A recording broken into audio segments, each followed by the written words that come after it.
That's what she said. So I she can't, I can source that. I went to see my dad for Father's Day. We took a photo. They have a pontoon boat, so we took it out on Damn it. Double ready? Curse Gun. Oh, excuse me. Okay. Welcome back, Mr. Trott, from your vacation. I know you spent a lot of time on the TIA while you were away, Definitely. so we'll look forward to hearing what you have to say.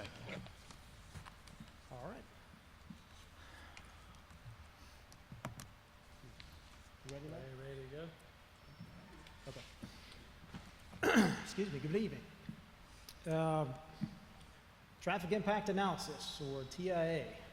That's a fun topic, and as the mayor said, you all may have been thinking about it over the past few weeks or may not. So some of the questions you may have, what is it? Why do we have it? What do we want it to do? Are we getting what we want out of it? And, or maybe, why are the results of the studies not what was expected? I'll try to cover most of those. So what can TIAs or traffic studies help us find? It's a tool to be able to use to quantify what the impacts of new development are. It can also be a tool to compare different development scenarios. You know, is this type of development maybe 100-home single-family subdivision? You know, how does that compare to a gas station or a new hotel? The TIA is a tool to be able to compare those different kinds of developments. So what are you looking to find when you do a TIA? Are there improvements needed to impacted intersections? Is this new development creating a increased traffic impact to a particular intersection? And if so, what are some ways to be able to mitigate that impact? You know, do you need a turn lane? Do you need multiple turn lanes? Or is it a through lane? You know, what are improvements are needed at that intersection? So what are the big inputs that go into traffic studies? One are traffic counts. So developers go out and collect a traffic count, or they have a consultant go out and collect a count at an intersection during those peak times of the day, in the morning and in the afternoon. Okay, so that's a one-day snapshot of what's going on. That's not a condition every day, just a one-day snapshot. Trip duration. Okay, you've got a 100-unit subdivision. How much new traffic is expected? So we use a national standard that has averages in it to estimate what those trips are. It may be high, it may be low, but it's an estimate. Another piece is where's the development located? Where in town is it? Is it on the east side? Is it near downtown? Is it on the west side? And then how many access points does it have? Does it have just one access point? If so, all the traffic's going to be focused to one location. Maybe it has 4 or 5, so that traffic will be dispersed out amongst those different locations. Another piece of it is trip distribution. Another way to look at that is where's everybody going to or coming from to get to that development?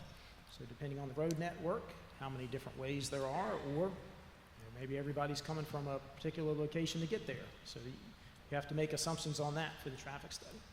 And the other part of it is there's other development traffic studies that have been done where the development hasn't been built yet. So you roll that in there too, along with other town or DOT road projects. So there's a lot of different things that go into a traffic study. What is the unit of measure? How do you measure what's going on? There's different ways, different measuring sticks, different tools. So what the town uses is ICU, or intersection capacity utilization. Okay, that's a percentage. Okay, if 0% means there's no traffic, 100% means you're at capacity. Pretty easy to understand. The DOT uses delay in seconds. So on average, how much delay in seconds? That's something that can be measured in the software, but to me, it makes it hard to understand. Delay to one person, it'll be different. That may be short to them, but long to somebody else. So is that a good measure or not? A third one, this is one City of Charlotte uses, is volume to capacity ratio. It's kind of similar to the ICU percentage, but it's different. It looks at an approach to that. So there's 3 different ways, just in this area that are used to measure the impacts on traffic. So what's acceptable? Now that you know your unit of measure, what's acceptable? Well, do you want it to be the same all over town, or do you not? Currently, the town has different levels of acceptability depending on what the adjacent zoning is. So more intense uses and zoning, the worse or the more capacity or more congestion is acceptable. Out on the more, I'd say the outskirts of town where it's more rural, not as much. So what does NCDOT do? Because they're also a player. Most of the main roads in town are state-maintained roads. So what do? Well, they can require a TIA when the trip generation, as I mentioned, how much new traffic is anticipated to be generated, is that over 3,000 trips in a day. That triggers a threshold for them. Is it going to impact a TIP project? Well, the town has several TIP projects going on right now, so is the development directly adjacent to that? Is it going to have impacts to that? Then yes, they can require a TIA. Also, if the district engineer thinks it's going to be an issue, they can say, yes, I want a TIA for that reason. All right, so I'll throw out a couple of tables here giving you some data. So here's a list of some TIAs that were done, say, over the past 7, 8, 9 years in town. So it gives the name of the subdivision or the name of the development, about how many peak hour trips in the morning and afternoon, and then was mitigation required after they did the TIA. So you figure out if you have to do a TIA, you figure out what's going to be studied, and then you do it.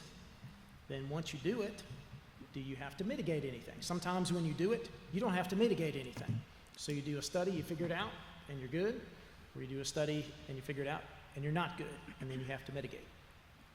So if you look at the table, was mitigation required? One little caveat to this is before, I'd say 3 or 4 years ago, the threshold to do a TIA increased in town. It used to be 50 trips in an hour or 500 in a day. It was increased to 100 in an hour or 1,000 in a day.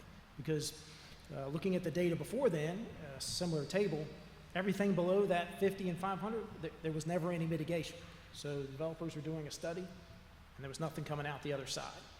So we have more data points now, and as you can see, there's still not many below, maybe that 150 threshold. So if it's below 150, you're seeing a lot of no's for mitigation. So they're doing studies, but no mitigation, okay? Now down at the bottom of the table, below the red line, those are developments where that would have been over the DOT's threshold as well. So they did a TIA to meet the town and for DOT. So if the town didn't have any TIA requirements, those ones below the red line, DOT would have required a study for it. All right. Now this may be a little bit hard to read, but there's a lot of information on it. So these are the list of developments, the improvements they would have had to do that are off-site. So when I say off-site, I mean it's not directly adjacent to the development. So if a development had to put in, say a subdivision had to put in a new street, and they had to put a turn lane into the development, those were excluded from this list. These are improvements outside and away from developments. And then the last column is, have those improvements been built yet? Okay? So you do a TIA, but the next day, those improvements don't get built. They take time. And from what we're seeing, and what you can see on this list is everything from 2017 and later, if a TIA was done and approved then, none of that's been built yet. It could be that it was a rezoning, they're moving through the site plan process, they have to acquire right-of-way and do construction plans, and they just haven't gotten to it yet, because this stuff takes time. It's taking time. So that's 4 or 5 years ago, nothing's been built. But before then, there has stuff been built. Out of the ones that have been built, about half of those are projects that the town has helped deliver. So for the Huntersville Town Center development, that was a town development. The town was on the hook for building those, and the town delivered that. For Lake Norman Charter Elementary School is another one on here. The town partnered with the school to help deliver those, and took over that responsibility. I think the school offered some funds, and the town took it and then went and delivered those. So outside of those, there are a couple that developers have built. I think it's Valencia and Farrington. The one development, the Arrington or Barnett Tract one, they had one improvement. They actually escrowed funds with the town, and the town's about to get started. That's the Vance Road project. We're going to take those funds and go deliver that. That's another example of taking the funds and then going to deliver. But everything after that, there's either a partnership, like Burkdale Mixed Use, there's a partnership, but most of those other ones, we either have gotten money or they haven't been built yet.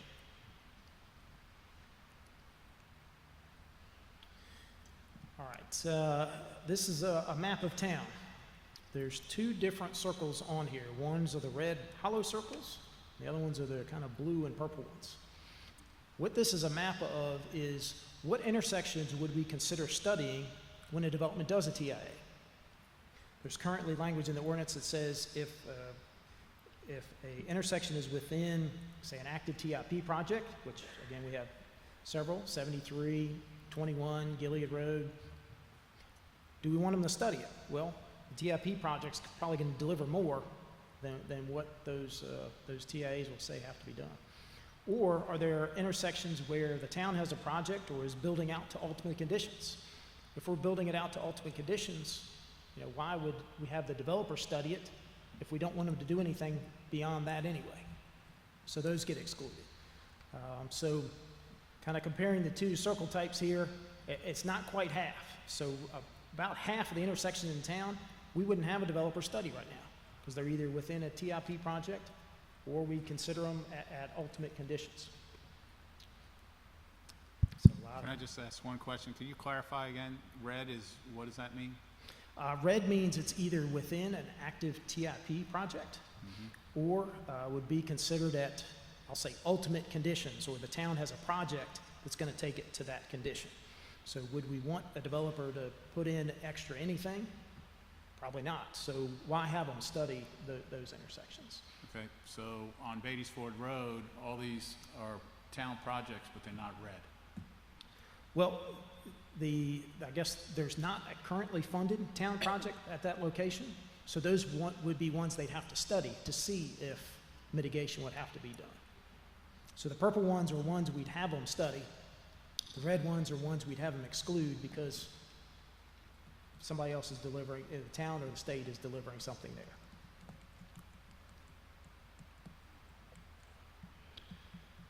So, getting to the I guess, part for the discussion. So, what are some possible options? We can keep the Article 14 as it is. No changes to it. Looking at, the list of mitigation for development, do we want to raise that TIA threshold? We're seeing a pattern here that most developments below that 150 and 1500 threshold, not seeing a lot of mitigation required. So do we want to raise it to that threshold to, again, reduce the burden on developers to have to do the studies and then not have to do anything after that? That's another option. Hey, Stephen, could you go back to that slide real quick? Sure. So what, for example, McElwain subdivision, and then the Barnett Tract subdivision, how is it with those low numbers? They ended up doing mitigation, yet others with higher numbers aren't. Yeah, so when you look back at these different things that go into a development, each development's done on its own. So depending on the location, if there's not many ways to get to and from a site, all of that traffic has to go somewhere. Like, for example, McElwain subdivision, it's on McElwain Road. There's only 2 ways to go in and out of that subdivision. And most people are probably going to head to the east, to get to 21, Hambright, or the interchanges, or something. So all of that traffic's all going to one spot. If they're spread out, say it's in a different location in town, there may be more ways in and out of that development. So it disperses the traffic better. versus some of the, I think the Barnett tract was out on Bud Henderson Road. Bud Henderson Road, there's only 2 ways to go. So in those 2 cases, that traffic was focused, even though it was less. Gotcha, thank you. All right. So, again, going through some possible options, no changes. We could raise the study threshold to really capture those ones that really are going to have an impact. If we want to try to reduce that spread of how many intersections are studied, we could limit that. Right now, it's if you have more than 30 trips on an approach or 50 at an intersection, you have to study it. It doesn't mean you have to mitigate it, just means you have to study it. So sometimes that can be spread pretty far out. One example of that is the Burkdale mixed-use development. That's up there at 73 and Burkdale Commons. Their off-site mitigation was at Beatty's Ford Road and Gilly Road. That's a bit farther away than most other ones. And some people had a hard time understanding that because it is further away. Do you want to try to get rid of that question and just say, well, let's just study the stuff that's really close by? That's where probably most of the traffic's going to impact, is the stuff that's close by. So that's another option. If you want to make it easier on developers and staff, then just not have Article 14. That's another option too. Any questions? Commissioner Munger. How long does the TIA process take from our perspective? How long does the TIA process take from staff perspective, town perspective? Staff probably spends, every development that comes in, we have to do a TIA determination. So that's about a half hour, 45 minutes or so to figure out, do they need a TIA or not? Then if it's a yes, then we have to do TIA scoping. That usually takes a couple of hours of time. It's more information to review. The developer has to put together a package of information to turn in. Once they do that, then they turn in the TIA. That could take anywhere from 2 hours to 8 hours to review a TIA, depending on how much they're studying, how many intersections and scenarios they have. So, and then every time they redo a TIA, we have to re-look at everything again. Yeah. Some of those TIAs can be 100 pages long. Some can be thousands of pages long. So it just depends on how those bigger developments have more stuff to look at. So, Is there an associated fee with TIA? yes, there is. When the town took over, I guess, the review of plans and stuff from the county a couple years ago, we did adopt a review fee for those. So yes, the town currently has a fee to review TIAs. What is that? It's $5 per trip. So it's based on how much traffic is generated from the development Okay, so to try to estimate the amount of time. So you would think the more traffic something generates, the more time it's going to take to review it. So that's the correlation. so using that 150 peak hour, you're looking at $750 fee. Yeah. Thanks. Commissioner Walsh. Is there I was thinking back to the McElwain example. So is there I think obviously the idea is possibly, hey, we need to raise the threshold because we're not getting a lot of value, say, below 150. Mm-hmm. But then is there another way to look at that and say, in the example of McElwain, there's only really one way in and out. We kind of know they're going to head east. To say, I mean, I would hate to have lost the benefit of whatever improvements there were. Now, if there's 5 ways out and it's 150 trips, it probably is a waste of time. But is there another way to add in something into that formula to ensure that what little benefit we get out of the TIA we can use? I guess I'd have to look at that a little bit more to see if there's a way to try to quantify that. If there's a limited number of ways in and out, we'll have to look at some wording to tweak that. I don't have anything on that one. I got Good you. question. Commissioner Hines. Thank you for all this. Following up on Commissioner Munger's question, once the scope is identified by staff, how long does it take an applicant typically to go through and resubmit the TIA documents to to staff? But it can vary if they've got somebody just sitting there waiting on it. You know, it could take them a few weeks to do. What we're finding is it usually takes a couple of months to turn that around Okay. from developer. So let's say for the TIA comes back to staff and the TIA identifies, we need a left turn lane here. DOT has the ability, they also look at that TIA and they can object to it or allow it. Is that correct? Or concur with it, yes. What happens if an applicant doesn't have the ability to obtain right-of-way? Do we already assume the ability to condemn at that point, or do we just say that you don't have to do that? Well, for the town, as I understand the process, the applicant has to offer to acquire right-of-way, and I'm gonna look at legal to confirm that. But the applicant has to offer to acquire right-of-way. I don't know that the town has the ability to require an applicant to acquire off-site right-of-way. That's correct. That's correct. All of the, That's correct. So I noticed on your map, if you could go back, Sure. downtown happens to be right here at Town Center, not here, but we had an applicant come in, TIA was required for a right turn lane in front of Cashins. Mm-hmm. So why would we go back and require someone else to go study this when this intersection's already been studied? Sure, so when they study it, conditions could have changed. Okay, so you're taking traffic counts and you're taking a snapshot of what's going on. Conditions could have changed. There could be additional developments that are approved to go through there. So you take a look at it every time. Now, once the improvement is built, they could account for that additional turn lane. Say the town or another developer built something out there, conditions would have changed, and then you look at it again. So with that intersection being part of the Main Street project, would that not be required because it is part of Main Street? That's actually not within the Main Street project. It's just outside. Main Street goes around and goes up Main Street. Do we and comes- avoid that part of Main Street, on the Main Street project? That's 150. It's just not a part of that project. Yeah. Now, it is or would be a part of the future TIP project to widen Gilead Road between 115 and wherever Commerce Center or the post office, where the other project stops.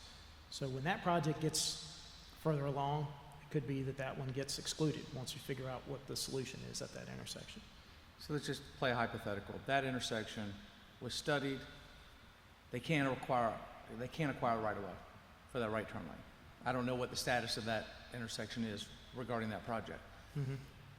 So let's say they can't acquire right away. They made the offer. They cannot acquire the property. Someone else comes in 5 years down the road. They got to study the intersection again. Now they're willing sellers. They have to go buy it to make that improvement to get their project approved? Well, if a developer offers and can't do it, then if they want relief from that requirement, they'd have to come back to the town board to get relief from that requirement or change that requirement. If somebody else happens to buy the right-of-way and it's now available, well, then the developer could take advantage of that and then go build it. Sometimes, to kind of play off your question a little bit, sometimes multiple developers have to do requirements or do improvements at the same intersection. And they could be even the same improvements. So developer on one side of the street, they've got to put in a left turn lane. Well, he hasn't built it yet, but then somebody across the street comes in. Well, there's nothing there. So they have to look at it as if there's no improvements, because you don't know if the guy on the other side is going to build it or not. So now he is also on the hook for the same improvement. They could partner together.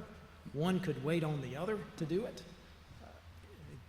It can make it complicated to get those improvements built. Sounds like it. Yes. Last question for right now, maybe. Okay. So as long as we've had the TIA and you showed the project list, do you have a cost of how much the town has been required for their town TIA improvements compared to developers? Yeah, we don't have a cost on that. I know for the Lake Norman Charter elementary improvements, I believe the school put up $400,000, and then I think the town put up an additional 300 and some thousand. to go deliver those 3 intersection improvement projects. For the town center project, I don't know what that ended up costing, but we ended up putting turn lanes and then the mast arm signal there at Town Hall. So I don't know why I think this numbers, maybe from a couple, 3 years ago, the numbers can clearly change, but I was recalling that the improvements that the town were required to pay, that the town has paid is over $4 million, where private developers are only like $400,000. I don't know if I heard that a couple years ago or if I'm, yeah, we had a similar chart put together, and it had some dollar values on it that we were, for lack of a better term, guesstimating how much it would have cost.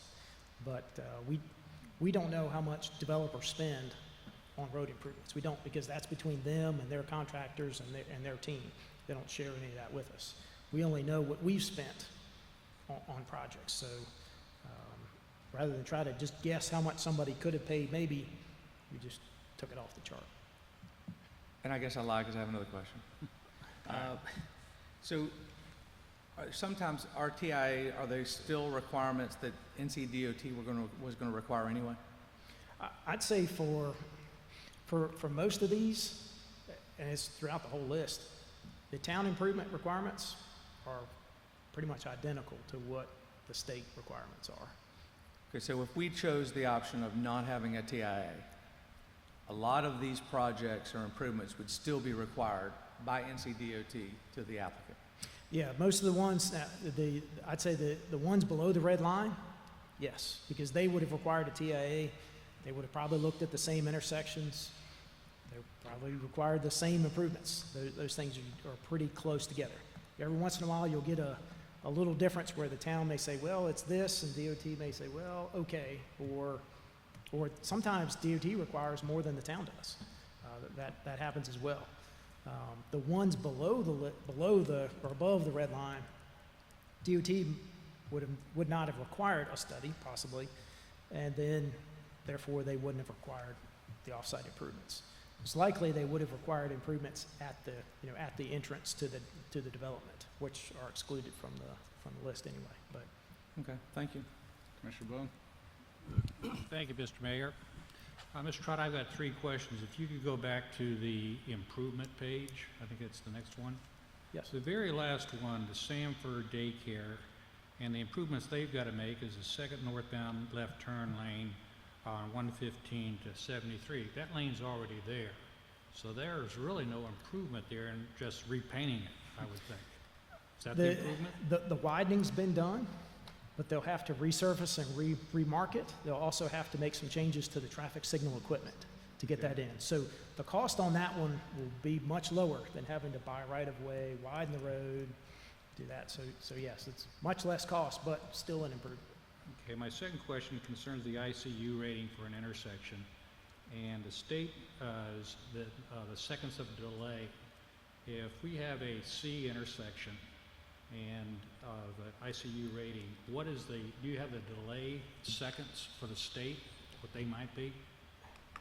It's going to vary, and one of the reasons why the town uses or chose the ICU methodology, and this was back probably mid-2000s when Article 14 came about, was the ICU methodology is not impacted by signal timing.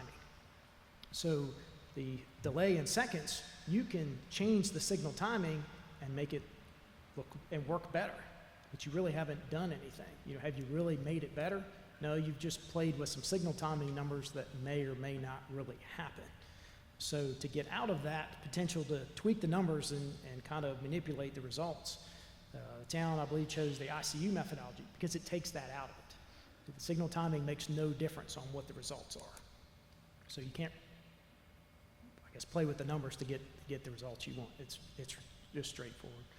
And my final question is, we increased the threshold of, maybe 4 years ago, where we went from Correct. 100 trips and matched the state to 500? Am I thinking Yeah, correctly on that? about 4 years ago, the threshold used to be 50 trips in a peak hour or 500 in a day.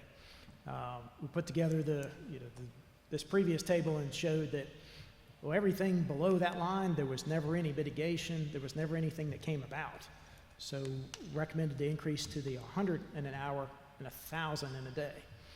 And since then, as you can see, that everything, you know, even some of those ones above that threshold, there's still no mitigation required. So, you know, one of the options could be, you know, do we want to raise it some more and really have those folks that are really doing an impact, those be the ones that do the TIA or not.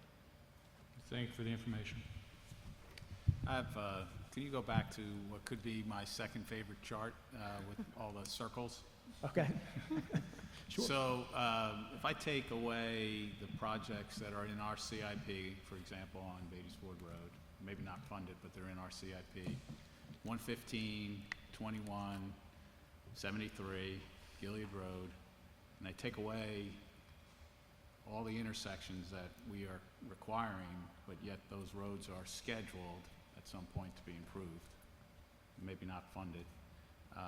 There may be only, and it's hard for me, but maybe 10 or 12 intersections that are on nobody's radar to be improved.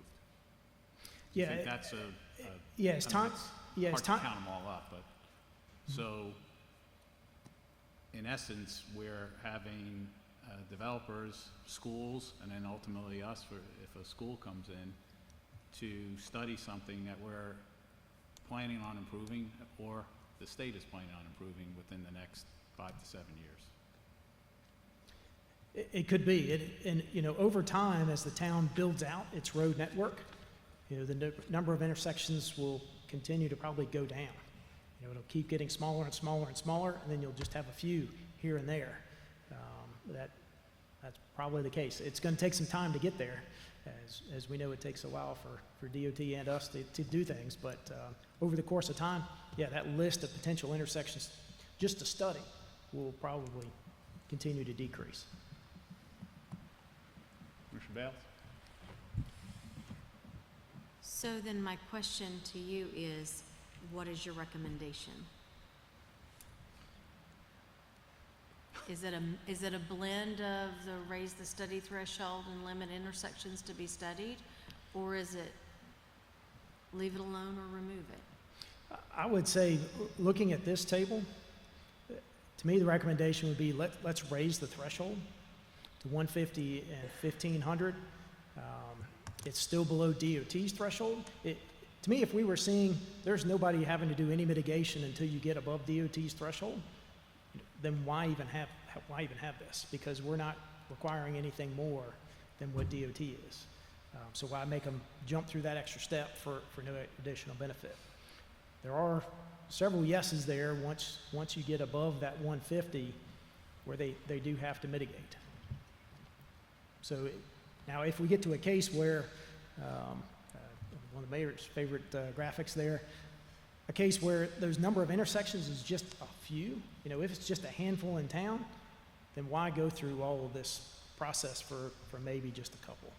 So there's more than half of the intersections in town that we could still study at this point. So your recommendation would just be to raise the threshold? For right now, yes. But I definitely think not it's something limit- we continue to look at. Okay, but not limit the intersections? Is That would there any certainly make it benefit? easier. Why not limit the intersections if you know they're on the radar to be improved? We can. If we have and I guess in the current ordinance language, if there's a funded project, you know, if there's a town project that says future year, we don't know when that is, and that could change. Also, if a project hasn't started funding with the town, it could change that next year. As part of that budget process, the town could take that out. Now, if it's within the funded portion of a DOT TIP, then we say that's considered funded because they're committing to deliver it, even though it may be, even though it may be 4, 5, 7 years before they do it. We're giving them that credit because that's the tool they have. Commissioner Walsh? Mr. Trott, the TIA only studies intersections, is that correct? That's correct. I know when we talk to folks as developments come on board and we talk about our traffic impact analysis, there's always this perception that you know, maybe we're doing road widening or other things. I wonder if, along with discussing moving thresholds, we ought to change the name a little bit and call it the intersection traffic analysis or something that. That's what I just said. Oh, did you? Oh, Yeah. sorry. I didn't hear you. No, but, yeah. Okay. Words matter. Yep. I can't hear them. No, I wouldn't say to you. Yeah, we do get questions from residents about, you know, what is this TIA? I thought this TIA was going to do X. And, you know, it was going to look, you know, somebody was speeding down my street. I thought you were going to look at that. The traffic study doesn't look at that. So we do get questions on when development occurs. What is the TIA? What does it do? We do get those questions. Commissioner Munger's back. Back for more. So one of the things I know that has been discussed is the possibility of doing a townwide TIA. And I realized that we couldn't recoup those related costs, but would the intent of that be so we could quickly turn around and just say, you're building here, we know that you're going to need a right turn lane and a left turn lane. Here's what you have to put in. So you're leading to the next part of the discussion. So a town-wide analysis, traffic analysis of intersections. I think some people have said there's a town-wide TIA. You know, that could be something that's done. However, you would have to make assumptions on what development is coming. As soon as something changed in any of that, a developer built less or built more than whatever was assumed anywhere, you'd have to redo the whole thing because it'd be the numbers would be different. Also, as time goes on, traffic changes. You know, traffic last year compared to the year before, that all changes too.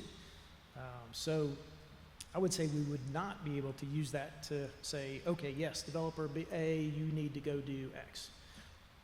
What you could do is if you wanted a snapshot of how things are today, okay, you go out and collect traffic counts and you just say, all right, we know what's out there today, here's what traffic is out there today, here's townwide what a snapshot looks like, okay?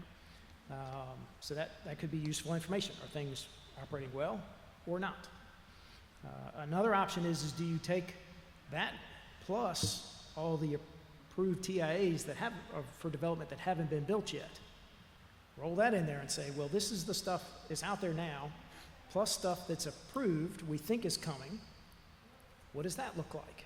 And that can give you another comparison. Okay, here's where it is now. Is it projected to get a lot worse, a little bit worse? You could use that to compare the two. Would that tell you, yes, this next guy, the developer that comes in, they need to go do this? No, it wouldn't tell you that.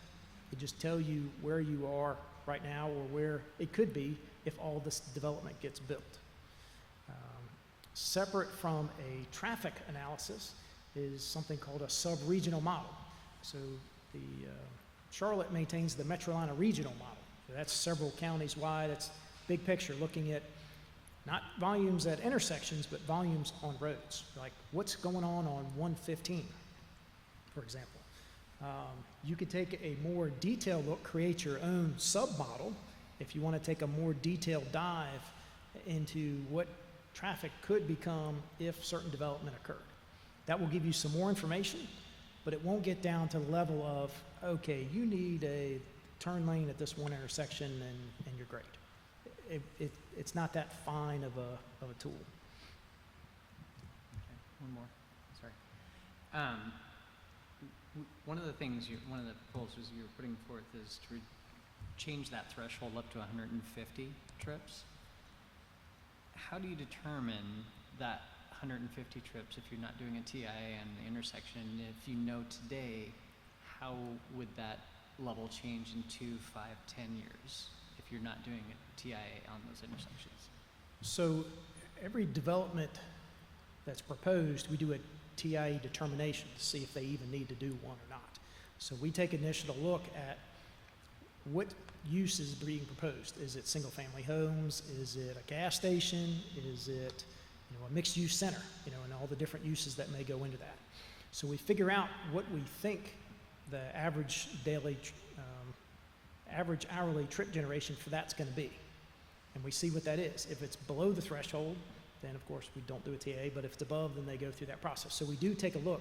Even if you don't do a TIA, we look at that step for every development and see. And that what's in. changes over time based on population increases and... Well, the data does change over time. We currently use a national data from Institute of Transportation Engineers. They collect data from all over the country and put it together and then publish a book every few years. So the data keeps getting updated and changing. Thank you. Commissioner Phillips? Did we do any TIAs during the pandemic? Yeah, there were some TIAs that were completed during the pandemic. However, we used traffic counts pre-pandemic to account for that. Otherwise, if you said, well, you can't do traffic counts, well, then they couldn't do their TIA and they couldn't go through that process. So, say the town and also the state as well said, well, we know things are a little out of whack right now. Let's just use some counts from before that happened. We're assuming that after everything gets back to normal, it'll kind of be back to normal. So I would say now this fall, once school gets back in session, we'll do new traffic counts and then just go forward as we have been before. And then something like today where, you know, we've had this mess on 21 and everything and the surrounding side streets. Let's say like one of them we're having a TIA done that day. Do you guys take into account that a massive accident occurred that shut down a road so these side roads or whoever is getting more traffic? That's a great question. And so when traffic counts are taken, if a crash occurred like right at that intersection, they would notice it. And they'd say, wait a minute, we got to do this again. But say a crash occurred on 77, but I'm counting 21. Well, you may not see it or may not know it. So it just in the count data. So there could be a great deal of variability. You know, one traffic count at an intersection may show really high volumes. The next developer that comes in, it may be a whole lot less because of something else that happened somewhere else. That's part of the challenge of doing the traffic studies is you don't know what you're going to get until you collect the data and do the study. And then my third question, I'm sorry. So the 6 to 9 a.m. and the 4 to 7 p.m., how do you guys pick? Because like where I'm at, Beatty's Ford 73, 6 a.m. there's not much traffic. And then especially when school's in session, anywhere from 6:30 to 8:15, it can really get backed up. So how do you guys pick what times? Because I know there's nothing fair in politics or in, you know, government, but if you get lucky and get the 6 a.m. count versus, you know, an 8 a.m. count, that can really impact the count as well, correct? Yeah, there'll be some variability over that time. And so when the traffic counts are done, we'll have them count between 6 and 9, and they'll take the highest 1 hour out of that. So it could be 6:30 to 7:30. It could be 7 to 8. It's just that 1 hour, whatever the highest 1 hour out of that 3 hours that was counted in the morning and then in the afternoon. And it could be that it's 6:30 to 7:30 at one intersection. It could be 7:30 to 8:30 at the next intersection. And so you're looking for that highest time is what's counted to account for those changes. All right, thank you. Commissioner Boone? Thank you, Mr. Mayor. Last question. I believe the Ordinance Advisory Board had a subcommittee to study the TIA. Did we ever get a report or any final action from them? Yes, there was a lengthy report that was created, and one of the challenge, or I guess a couple of things that committee looked at were, you know, what's fair and equitable to everybody. You know, is when a developer starts down this process, they don't know what's going to come out on the other side. They don't. And is that fair? Is it fair that, you know, developments below the threshold don't have to do anything and ones that are above it have to do something? It's a challenge. So that was something they tried to tackle. One of the things that was evaluated and looked at as part of that was, is there a way to have a fee that everybody pays to make it fair? So the people that have a little impact, may pay a little fee. People that have a big impact, they may pay a big fee.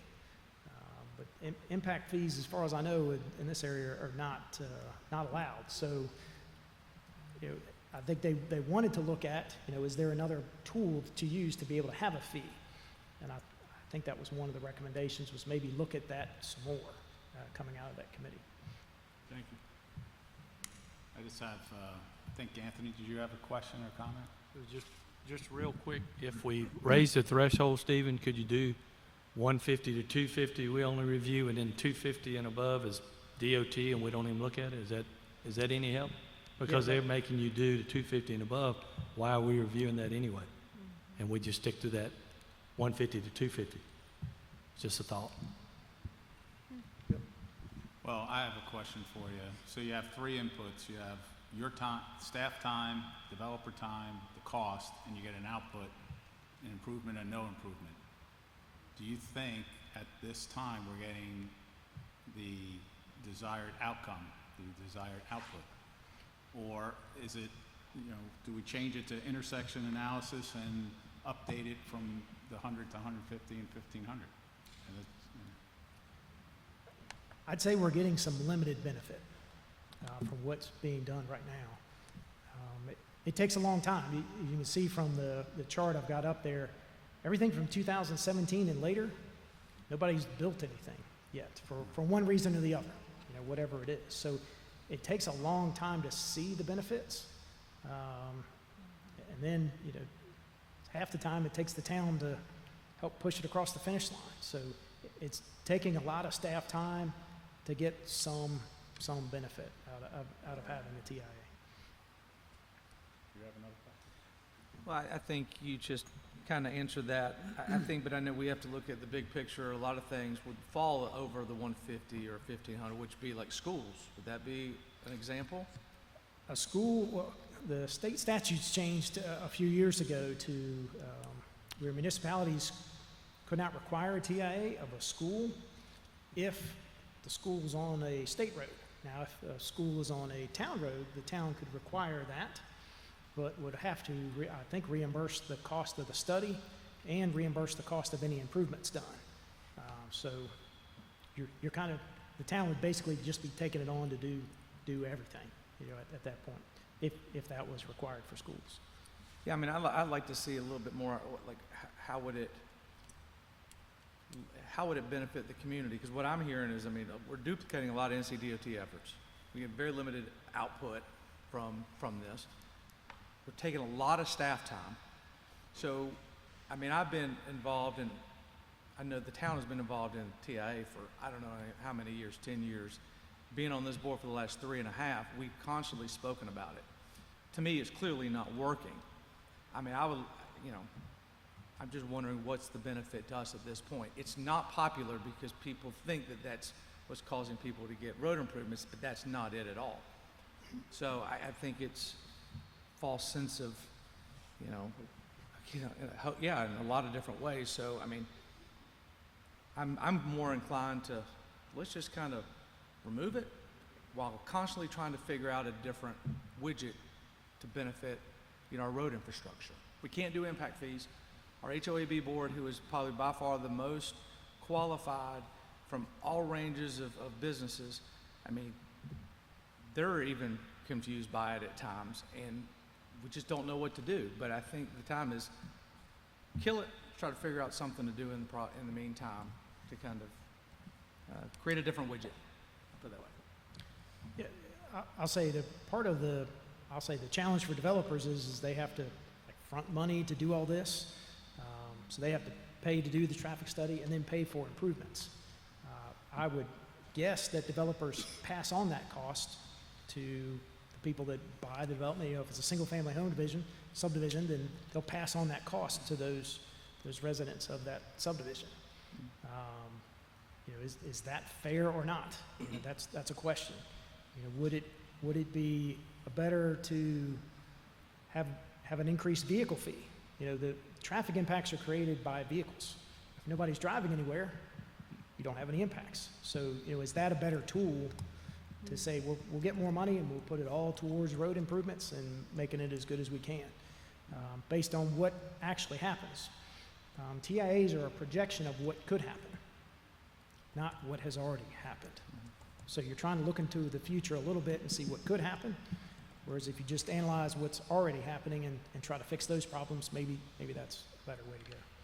And I would just say from my experience being in the real estate, knowing up front what is required is much easier for applicants than knowing the unknown in the future and having to waste 60 days, 90 days, or whatever doing all this. That's why I was kind of disappointed we didn't have the right to do, I don't like the word impact fee, but I like the opportunity to increase permit fees just to say this is going towards transportation. Maybe not right there on your road, but somewhere across the entire community, because people like to know the known. So if there's a way that we could do that, I think we should continue to look forward in that way. Is there any consensus on A, leaving it as is, or tweaking it, Commissioner Munger? I'd just like to suggest, I actually like Anthony's proposal of bracketing it and picking that 150 to 250 trips. My suggestion. I like Commissioner Walsh's suggestion of changing the name. I agree. That's a start. Yeah, I mean, obviously, we don't want to do things that are unproductive, nor, we're like the definition of insanity at times. I'd still like to be careful. I mean, I think of like Beatty's Ford Road. If a community were built back in there and there was only one way out to Beatty's Ford Road, and we didn't do any mitigation of the intersection, widening the road aside type of thing, I just hope that we figure out a way to take that into account. If we have limited ways in and out, you could have a big neighborhood back there, or probably not business as much, and they'd get a free ride while others were paying the price. Would it be good if staff came back to us with a proposal, and we could look into that? I'd be for that. I think there's definitely inertia to change it, as usual. But Okay? it doesn't seem like they want to remove it, so. I mean, I do. Do you? Yeah. I mean, I live at Beatty's Ford Road, and it's the craziest thing to me that Burtdale is impacted by Gilead and Beatty's Ford. And it's like not even taken into consideration that people who live in Lincoln County wear Beatty's Ford and Highway 73 out. And it's not because of Burtdale. It's because 77's a hot mess, so people take Burtdale to Mount Holly Huntersville to get to 16. So that's why I've been sitting here quiet, because I think this is the most antiquated thing I've learned and witnessed while being on this board, because even with the North State development, the TIA did not have the, I don't want to say intended consequences, but it didn't turn out the way that we thought it was going to turn out. So if you're pro-development, anti-development, nobody's winning with the TIAs, in my opinion. So at least the DOT model, you're somewhere, versus this that we have it's chaos. It's absolute chaos that doesn't reflect our growing town. That's my 2 cents, sorry. I think it would be a good idea to bring it back, your proposal, and there might be either that proposal or maybe you'll remove it. So, does that seem like? Okay. Sounds good. We're making progress. In this time, you could have reviewed the TIA. Maybe, right. maybe. See you in 7 or 8 minutes.